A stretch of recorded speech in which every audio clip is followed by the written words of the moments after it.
नमस्कार, मैं हूं शरद द्विवेदी और हमारा आज का मुद्दा है चेहरों पर मंथन, दिग्गजों का चिंतन। मध्य प्रदेश में पॉलिटिकल अपॉइंटमेंट्स को लेकर लंबे समय से चर्चा है। बीच बीच में कैबिनेट की भी चर्चा चल निकलती है और इन दिनों वो भी एक चर्चा जुड़ी हुई है कि बीच में मुख्यमंत्री गवर्नर साहब से मिले थे। उसके बाद कोई कह रहा है 18, कोई कह रहा है 21, कोई कह रहा है 25। तो ये क्रम चलता है। राजनीति है, राजनीति में अटकलों का दौर हमेशा रहता है। लेकिन फिलहाल ये सही है कि मध्य प्रदेश एक बार फिर पार्टी के केंद्रीय नेतृत्व के फोकस पर इसलिए है कि न सिर्फ ये देश में संगठन की सबसे मजबूत पाठशाला है भारतीय जनता पार्टी की, बल्कि इसके साथ ही ये एक ऐसा स्टेट है कि जहां बीजेपी संगठनात्मक या चुनाव प्रबंधन से जुड़े प्रयोग हमेशा सबसे पहले करने की कोशिश करती है। इसके नतीजे भी हैं। 20 साल से ज़्यादा यहाँ बीजेपी है। पिछले चुनाव में लोकसभा के पूरी 29 सीटें बीजेपी के पास हैं और 163 विधानसभा सीटें हैं, जो बहुत ही शानदार प्रदर्शन है। तो पार्टी जाहिर तौर पर चाहेगी कि ये क्रम बना रहे और मध्य प्रदेश गुजरात की तरह उनका एक और भरोसेमंद गढ़ में तब्दील हो जाए। तो लगातार एक्टिविटीज़ हैं। आज इसी पर हम बात करेंगे कि चेहरों पर मंथन, कितना मंथन और मंथन से अमृत किस रूप में निकलेगा, इस पर हम बात करेंगे। लेकिन सबसे पहले देखिए हमारी ये स्पेशल रिपोर्ट। एमपी में निगम मंडलों की कुर्सी और बीजेपी प्रदेश कार्यकारिणी में किसे जगह मिलेगी, इसको लेकर बीजेपी में चेहरों पर मंथन और दिग्गजों का चिंतन चल रहा है। सोमवार को बीजेपी ऑफिस में राष्ट्रीय संगठन महामंत्री बीएल संतोष और मुख्यमंत्री मोहन यादव के बीच लंबी बैठक हुई। सूत्रों के मुताबिक करीब 2 घंटे तक चली इस बैठक में सूची को लेकर कई दौर की चर्चा हुई।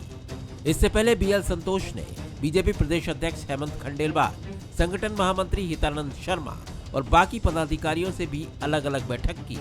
बैठक में निगम मंडलों, बोर्डों और आयोगों की नियुक्तियों के साथ संगठन विस्तार पर भी मंथन हुआ। सूत्रों का कहना है कि पूर्व मंत्री, पूर्व विधायक और जमीनी कार्यकर्ताओं को नई जिम्मेदारियां देकर संतुलन साधने की तैयारी है। लोकसभा चुनाव से पहले बीजेपी में शामिल हुए नेताओं को भी जगह देने की चर्चा है। वहीं संगठन में खाली पड़े पदों पर भी जल्द फैसले होंगे। युवा मोर्चा और महिला मोर्चा के नए अध्यक्षों की घोषणा पर सबकी नजरें हैं। वर्तमान युवा मोर्चा अध्यक्ष वैभव पवार का कार्यकाल खत्म हो चुका है, तो महिला मोर्चा अध्यक्ष माया नरोलिया अब राज्यसभा सांसद है। सूत्रों की माने तो पार्टी क्षेत्रीय और जाति संतुलन पर फोकस करेगी। बीजेपी का कहना है कि नियुक्तियां जल्द होंगी, जिसमें सत्ता और संगठन का तालमेल दिखेगा। तो कांग्रेस नियुक्तियों में हो रही देरी पर लगातार सवाल उठा रही है। जहां तक निगम मंडल की बात है, वो माननीय मुख्यमंत्री जी के अधिकार क्षेत्र की बात है और सामूहिकता से निर्णय होता है, तो निश्चित रूप से बातचीत चल रही होगी और भारतीय जनता पार्टी के संगठन में जो भी होता है अपने समय पे होता है। जल्दी ही मेरा अंदाज है कि निर्णय होगा। बार बार निगम मंडल की बात करते हैं लेकिन घोषणा नहीं होती है। कल बीएल संतोष आए थे, बहाना जनजातीय मामले की बैठक का था, लेकिन वहां पर जो डिस्कशन हो रहा था वो था निगम मंडल का। कार्यकर्ताओं को बना दो, नहीं तो ये सुरपुटवल आने वाले समय में बीजेपी के लिए घातक हो जाएगी। राज्य में निगम मंडल नियुक्तियों को लेकर अब निगाहें दिल्ली पर है। माना जा रहा है कि जैसे ही बिहार चुनाव के नतीजे आएंगे, वैसे ही एमपी में नियुक्तियों की प्रक्रिया शुरू हो जाएगी। खबर ये भी है कि पहले प्रदेश कार्य समिति के सदस्यों के चेहरे सामने आएंगे, फिर निगम मंडल की बारी आएगी। चेहरों पर मंथन और दिग्गजों के चिंतन के बीच अब सबकी नजर इस पर है कि सत्ता और संगठन की सूची में किसे मिलेगा इनाम और किसको करना होगा इंतजार।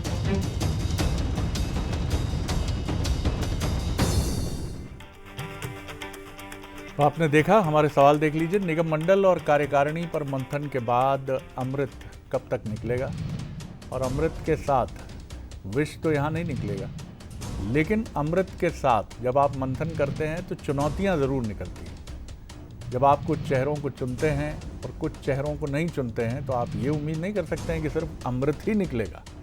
क्या बीएल संतोष की बैठक नियुक्तियों में दिल्ली के किसी संदेश का संकेत है? उसको दखल भी समझा जा सकता है, लेकिन दखल बीजेपी में होता नहीं। बीजेपी में ऐसे किसी मजबूत ओहदेदार की उपस्थिति का मतलब है कि सब कुछ ऑर्डर में होगा कहीं कोई दिक्कत और चुनौती नहीं आनी चाहिए, और जो है अभी बता दो भैया, उनको भी बिठा लेंगे, अभी बात कर लेंगे।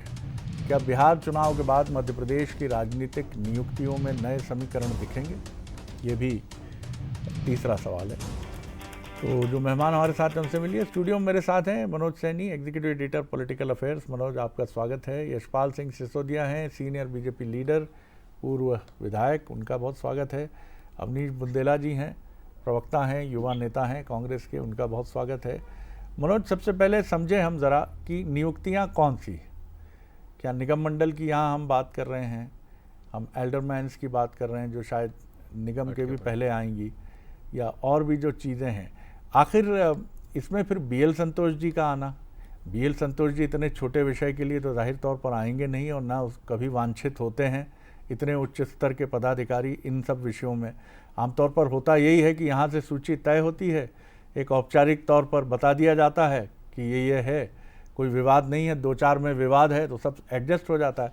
बीएल संतोष जी का आना और नियुक्तियों पर चर्चा, थोड़ा समझाइए इसको। देखिए शरद जी, दोनों की जोड़ी हेमंत खंडेलवाल और मुख्यमंत्री डॉक्टर मोहन यादव की, तो जो जानकारी है केंद्र को बहुत ज़्यादा इस बात की चिंता नहीं है कि किसको नियुक्त करना और किसको क्या करना। और बिल्कुल आपने ठीक कहा कि निगम मंडल जैसी नियुक्तियों पर बीएल संतोष बहुत ज़्यादा इंटरेस्ट लें या केंद्रीय नेतृत्व इंटरेस्ट ले, ये नहीं है। हाँ, इतना ज़रूर है जो मेरे पास जानकारी है कि केंद्रीय नेतृत्व ये चाहता है कि बीजेपी बहुत बड़ी पार्टी हो गई है, तो कार्यकर्ताओं का जो हुजूम है, जो कार्यकर्ता लंबे अरसे से काम करते चले आ रहे हैं, तो अब कहीं से ये मैसेज ना जाए कि हम कार्यकर्ताओं की पूछ परख नहीं कर रहे हैं।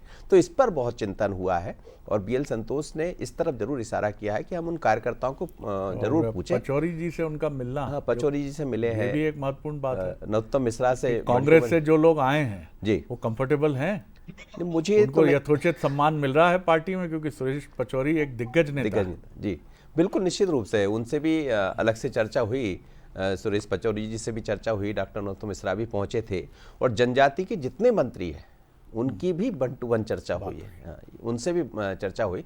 लेकिन महत्वपूर्ण मुद्दा ये था कि जो बिरसा मुंडा की जन्म जयंती आ रही है, क्योंकि आदिवासियों पर भी बीजेपी का बहुत फोकस है, खासकर केंद्रीय नेतृत्व ये चाहता है कि मध्य प्रदेश एक अच्छा राज्य है जहाँ से सपोर्ट मिलता भी रहा, तो उन क्षेत्रों में संकुल बना दिए जाए जो आदिवासी क्षेत्र है। और आत्मनिर्भर बनाने की बात जो बिरसा मुंडा ने आत्मनिर्भरता बनाई थी, तो उसी को फोकस करते हुए युवाओं को ये बताना कि आप यहीं रहकर काम करें, लेकिन उस पर सरकार और संगठन दोनों मिलकर फोकस करें, और उन्हीं में से कुछ लोग फिर निगम मंडल में भी नियुक्ति पाएं, बाकी अन्य स्थानों पर भी जातिगत समीकरणों को भी देखें। तो चर्चा तो सभी विषयों पर हुई है, और जो मेरे पास जानकारी है अलग अलग सूत्रों से कि बिहार चुनाव के बाद सबसे पहले कार्यसमिति सदस्य जो छूट गए हैं उनकी सूची आएगी, फिर एल्डरमैन, और उसके बाद फिर कई निगम मंडल। तो थोड़ा इंतजार करना पड़ेगा। बिटवीन द लाइन्स कुछ चीज़ें भी हैं जो बीजेपी नहीं कहती है, लेकिन फिजाओं में भी कुछ उनकी चीज़ें तैरती रहती हैं, और इसमें मुख्य तौर पर जो बात होती है वो है वरिष्ठ नेताओं के बीच में समन्वय।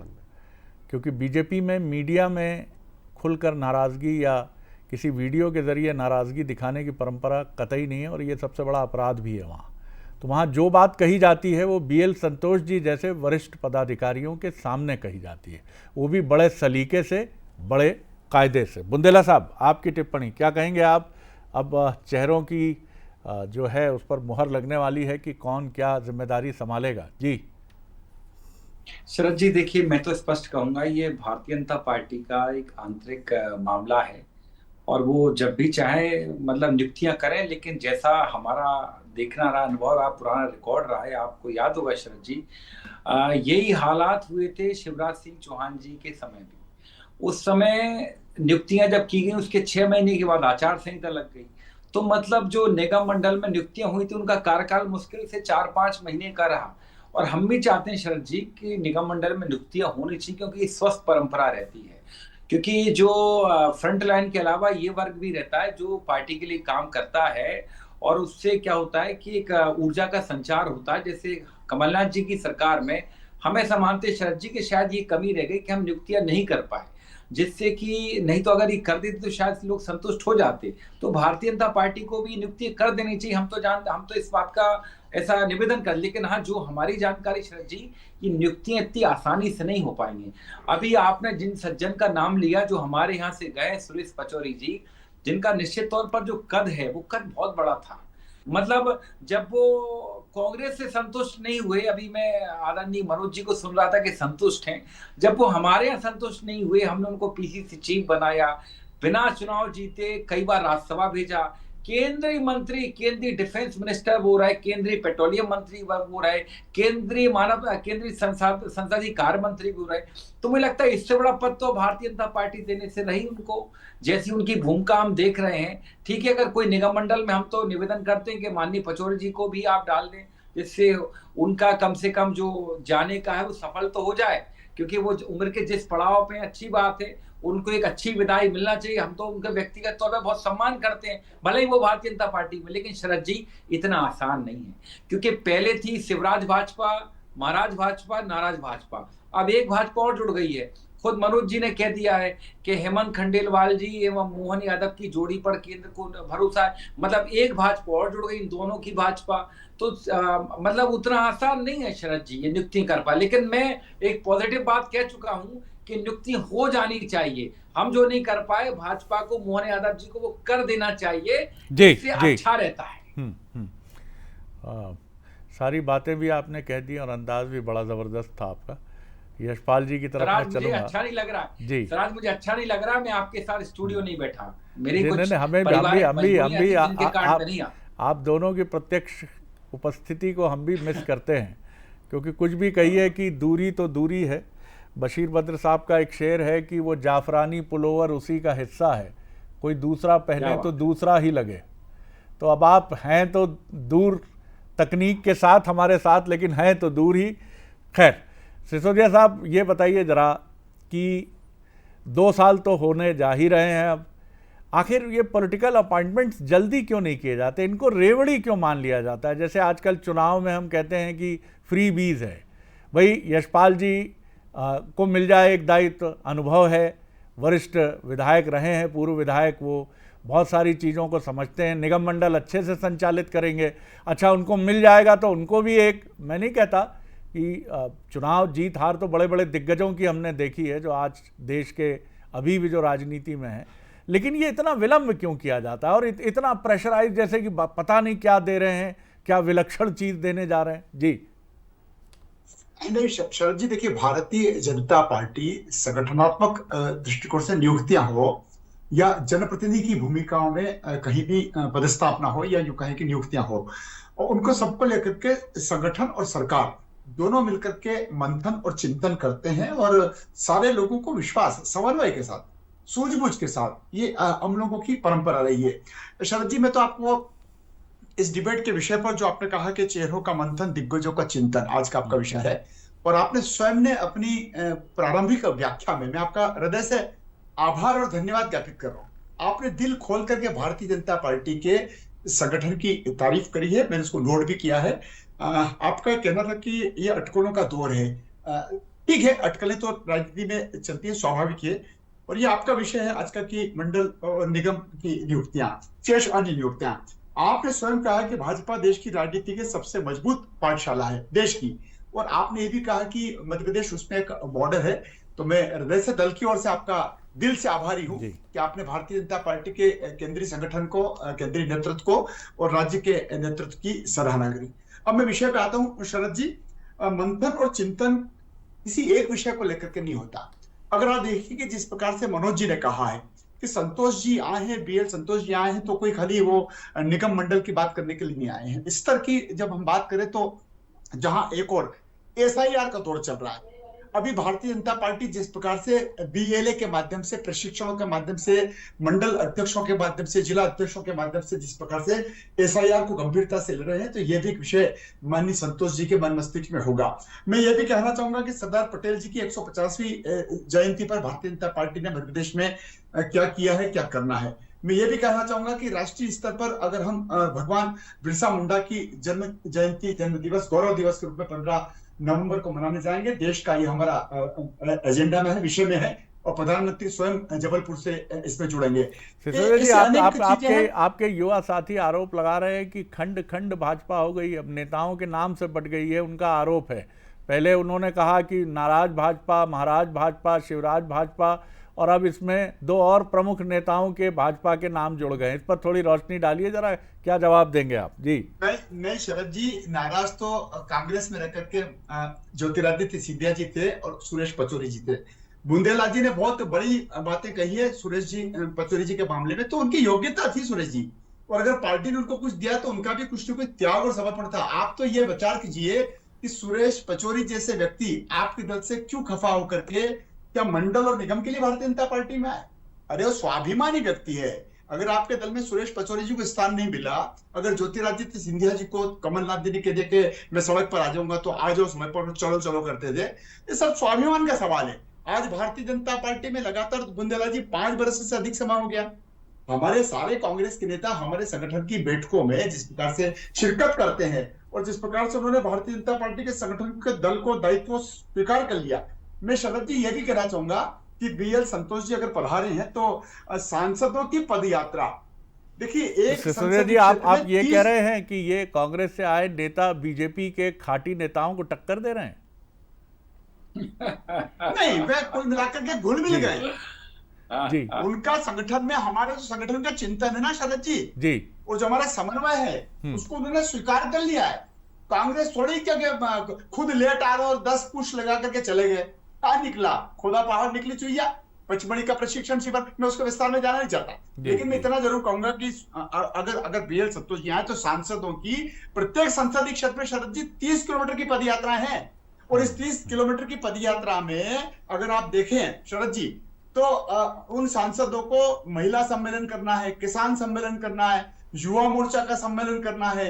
अभी संसदीय क्षेत्र में जिस प्रकार से हम लोग सांसदों के नेतृत्व जो पदयात्रा निकाल रही है, इनके सबके बारे में बीएल संतोष जी ने निश्चित से चर्चा करी होगी। एक एजेंडे पर नहीं आए होंगे कि निगम मंडल में क्या हो रहा, ये तो मुख्यमंत्री जी का विवेकाधीन है, और मुख्यमंत्री जी अपने विवेक से इसमें नियुक्तियां और पदांकन करेंगे, पदस्थापना करेंगे। बिल्कुल बिल्कुल। बुंदेला साहब, आप कुछ ऐड करना चाहेंगे?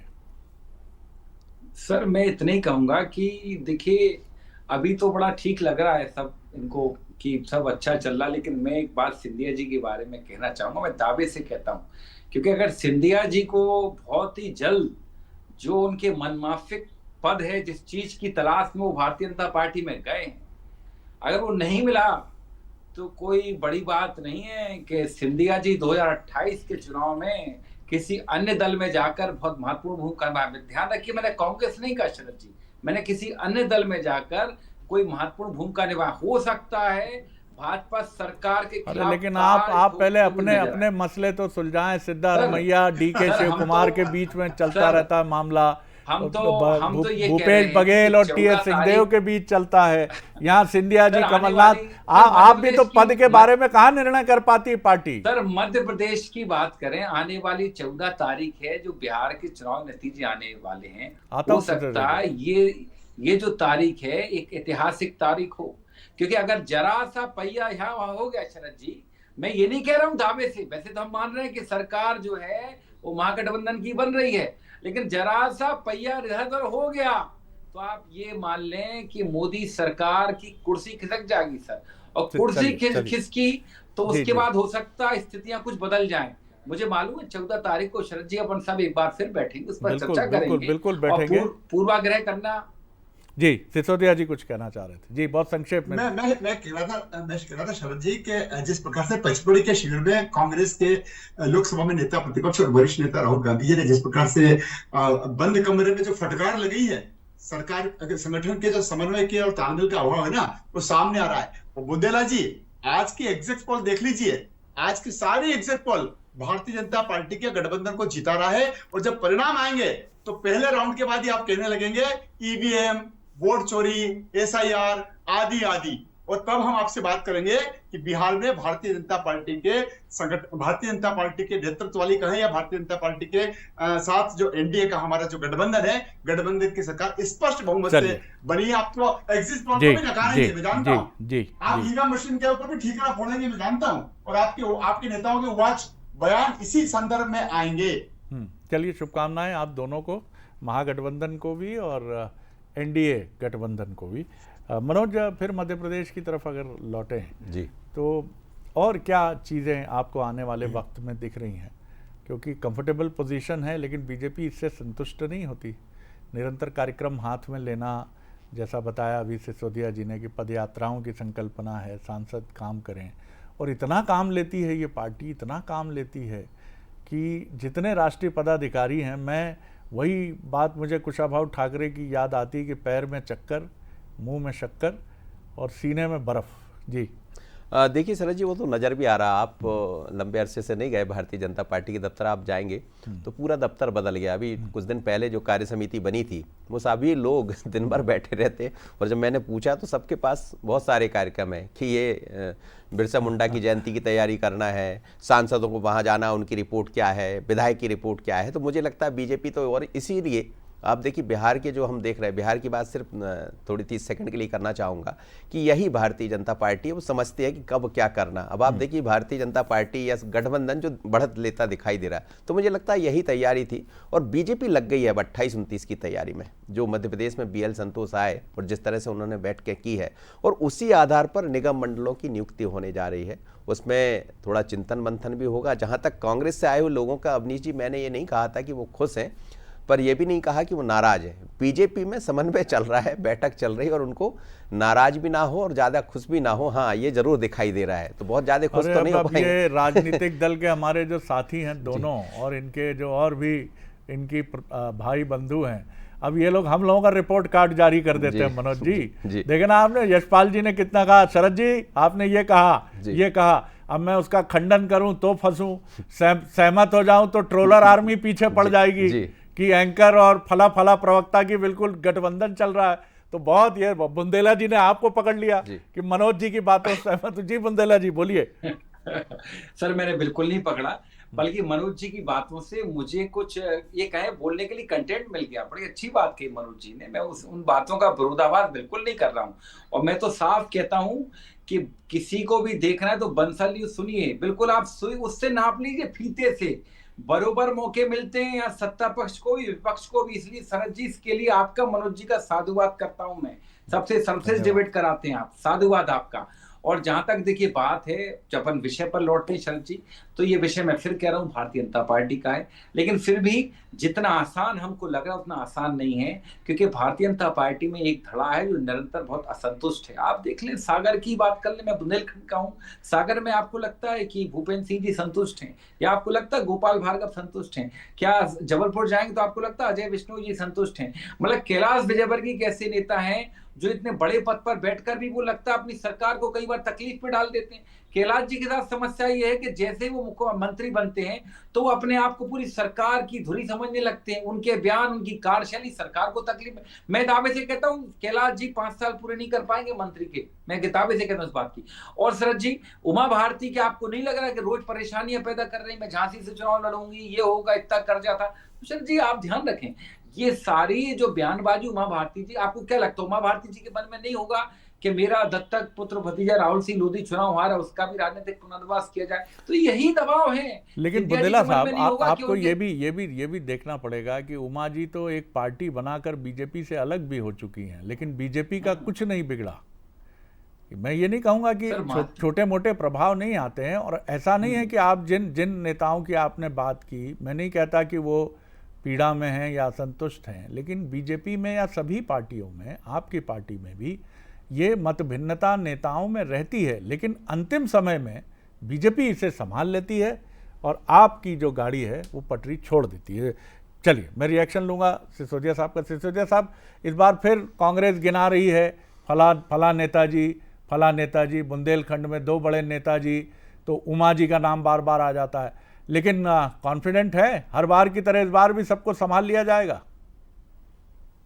नहीं शरद जी, देखिए भारतीय जनता पार्टी के संगठन में जो समन्वय की भूमिका है, और बुंदेला जी जिस प्रकार से कह रहे थे, हम तो सत्ता लेकर के भी सामंजस्य और समन्वय स्थापित कर रहे हैं। आपके संगठन में देखिए इंदौर में क्या हो रहा है, भोपाल में क्या हो रहा है, छिंदवाड़ा में क्या हो रहा है, जबलपुर में क्या हो रहा है। आपके नेता अभी प्रतिपक्ष की भूमिका में होकर के भी किस प्रकार से संगठन को तार तार किए बैठे हैं। हम थोड़ी करें क्या, दिग्विजय सिंह जी चले जाते हैं अकेले अकेले, तो चिंटू चौकसे जी क्या बोलते हैं। ये देखिए किस प्रकार से रोज नए नए समाचार आपके दल में आ रहे हैं। प्रतिपक्ष की भूमिका में आप, उसके बाद भी संगठन में आपका समन्वय और तालमेल नहीं है। और हम तो शरद जी कल तैयारी कर रहे हैं, लाडली बहना की 1250 बढ़ा करके 1500 रुपए कर रहे हैं। 12 तारीख को और 13 तारीख को किसानों का सोयाबीन का भावांतर 1300 रुपए कुंटल प्रति कुंटल एक्स्ट्रा बोनस किसानों को दे रहे हैं। हमारी तैयारी सरकार की भी और संगठन की तालमेल के साथ, साझेदारी के साथ, समन्वय के साथ और जारी है। और निश्चित से संतोष जी ने अगर बैठक ली है तो सरकार के काम काजों को भी देखा होगा, भावांतर को भी उन्होंने सुना होगा, लाडली बहना को भी उन्होंने सुना होगा। चलिए, बिल्कुल ठीक कहा आपने।